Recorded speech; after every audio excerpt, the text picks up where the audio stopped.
Yang lebih penting lagi adalah bahwa hutan harus untuk kesejahteraan masyarakat.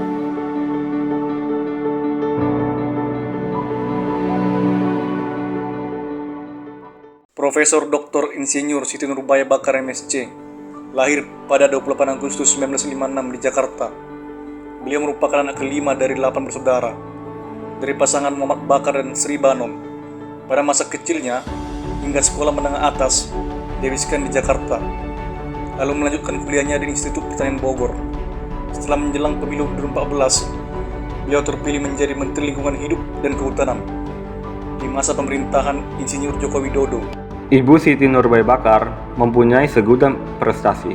Di antaranya, tahun 2007 sampai 2012 mendapatkan penghargaan wajar tanpa pengecualian dari Badan Pemeriksa Keuangan. Di tahun 2008 sampai 2012 mendapatkan penghargaan pelaporan dengan standar tertinggi laporan akuntansi berturut-turut dari Menteri Keuangan Republik Indonesia.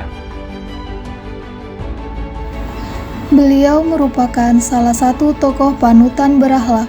Di antaranya adalah berorientasi pelayanan, memahami dan memenuhi kebutuhan masyarakat.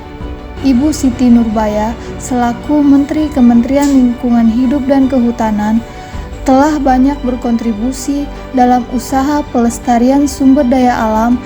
Selain itu, Ibu Siti Nurbaya selalu memberikan pelayanan terpadu kepada masyarakat seperti pengurusan perizinan, mendapatkan informasi yang cepat dan akurat, serta pengaduan lingkungan harus mendapatkan pelayanan terbaik sehingga ketika adanya permasalahan, hal ini dapat diselesaikan dengan tuntas dan tepat waktu.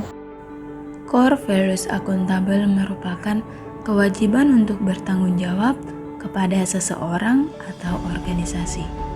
Sikap akuntabel yang diwujudkan Ibu Siti Nurbaya Bakar yaitu bersikap tanggung jawab, jujur, cermat, disiplin, dan berintegritas tinggi dalam berkomitmen mendukung keterbukaan informasi publik pada instansi yang dipimpinnya. Ibu Menteri Lingkungan Hidup dan Kehutanan mendukung keterbukaan terkait data dan informasi, kebijakan rencana program yang dilaksanakan, dan permasalahan lingkungan hidup dan kehutanan. Kompeten untuk menjalankan tugas dan fungsi ASN, peningkatan kompetensi sangat penting. Ibu Siti Nurbaya Bakar mendapat berbagai penghargaan sebagai bukti kompetensi dirinya.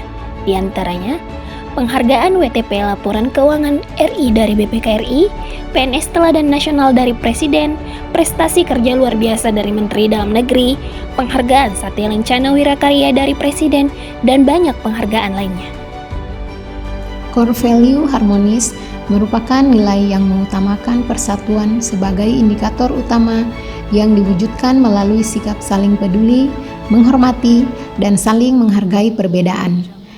Nilai harmonis yang diimplementasikan oleh Ibu Siti Nurbaya Bakar, yaitu dalam perumusan kebijakan pengelolaan kawasan hutan yang memberikan akses kelola kepada masyarakat melalui program perhutanan sosial. Hal ini sebagai wujud kepedulian beliau kepada masyarakat yang tinggal di sekitar kawasan hutan. Selanjutnya adalah nilai loyal. Loyal adalah berdedikasi dan mengutamakan kepentingan bangsa dan negara. Hal ini ditunjukkan dengan melakukan pekerjaan terbaik untuk membantu satuan kerja tumbuh dan berkembang. Nilai ASN yang dapat diambil adalah Ibu Siti Nurbaya mendapatkan kehormatan untuk menjabat menjadi Menteri Lingkungan Hidup dan Kehutanan kembali. Ini menunjukkan bahwa dedikasinya terhadap negara dipandang baik. Salah satunya dengan mengatasi perubahan iklim yaitu menurunnya tingkat kebakaran hutan dan lahan serta laju deforestasi turun signifikan. Adaptif. Kemampuan adaptif harus menjadi salah satu jati diri aparatur sipil negara.